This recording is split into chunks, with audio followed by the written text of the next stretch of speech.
The pension lifetime allowance can seem like a major threat if you have a large SIPP or personal pension, or if you've got decent defined benefit pension income, or maybe both. But there are planning angles to consider which might help you to reduce the impact of the lifetime allowance. So let's look at those after this little logo sting thing.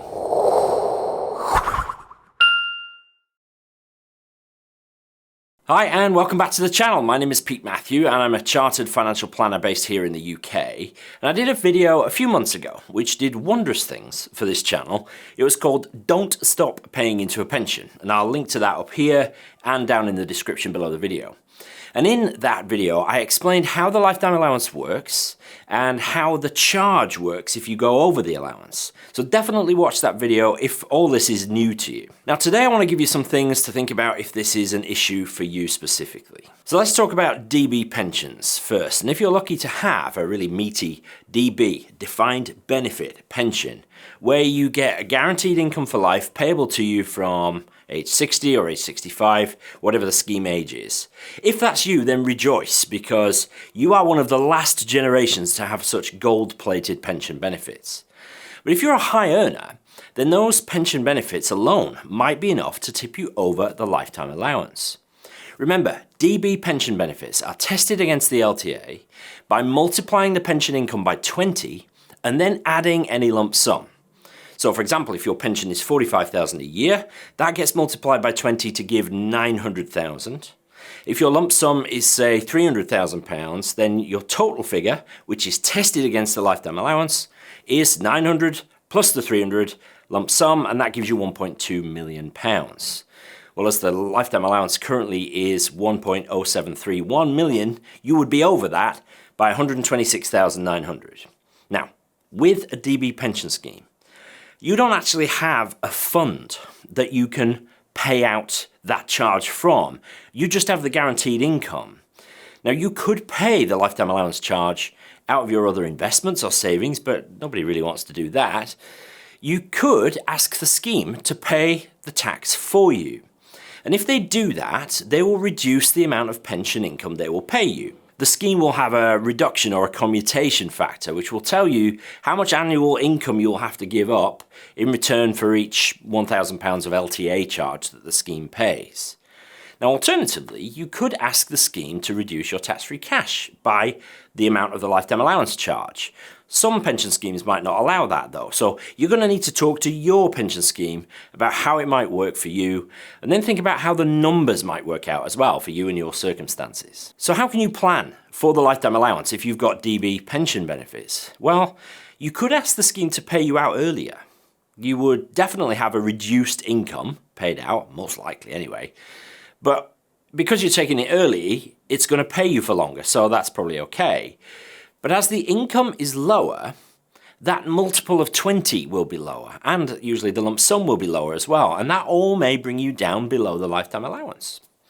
You could opt potentially not to take the lump sum, depending on the commutation rate, which again is that rate that you convert income into a lump sum. That actually might make your calculations better for the lifetime allowance charge. Again, the magic figure is 20 to 1, so if your commutation rate is higher than that, it'll be worth not taking cash at all, or maybe not as much. But really, your planning options with defined benefit schemes are limited. It's those gold-plated guaranteed benefits which are such a great blessing, but a real limiting factor when it comes to flexibility of planning for the lifetime allowance. Now, really importantly, there are two types of HMRC-sanctioned protection against the lifetime allowance back when the LTA was dropped from 1.25 million to 1 million back in April 2016. If you had pension savings of at least £1 million at the 5th of April 2016, then Individual Protection 2016 allows you to retain the lower of either your pension value at that date or 1.25 million. So if your pot was worth 1.2 million pounds, say, you could lock in that figure as your lifetime allowance, which is more than £120,000 higher than the LTA is currently. If your pot on the 5th of April 2016 was worth 1.3 million, then the lower figure of that or 1.25 million would apply. So it would be the 1.25 million that would apply to you. With IP 2016, you can continue saving into a pension above your threshold, but any savings above that will be liable for the lifetime allowance tax charge. Now, fixed protection 2016 sets your lifetime allowance at 1.25 million, but you can't apply for this protection if you've contributed to a DC pension or accrued years in a defined benefit pension scheme after the 5th of April 2016. Basically, if you paid into a pension since the 5th of April 2016, you can't apply for fixed protection. But chances are that if your pot was worth more than £1 million in 2016, you've already addressed this. But there might be somebody watching who hasn't, so you're welcome. Now, this is the deep end of the pool, folks. I realize this is pretty technical, but I hope I'm giving you some food for thought. If so, do me a favor, hit the like button under the video here. Subscribe to the channel if you're not already. Thank you so much. Aren't you sweet? Okay, let's turn our minds to how we might plan for the lifetime allowance with defined contribution or money purchase pensions.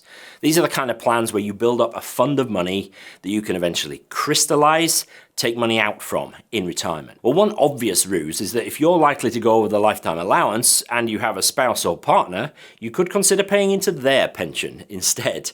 This assumes that you trust them, of course.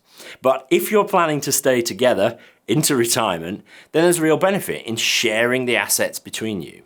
This does depend, of course, on your partner having relevant UK earnings to justify the pension contributions. I'll put a video up here as to how the annual allowance works, because that's the limit as to how much you can put into a pension in any one year. Now again, you could crystallize early, take your tax-free cash out of your pension.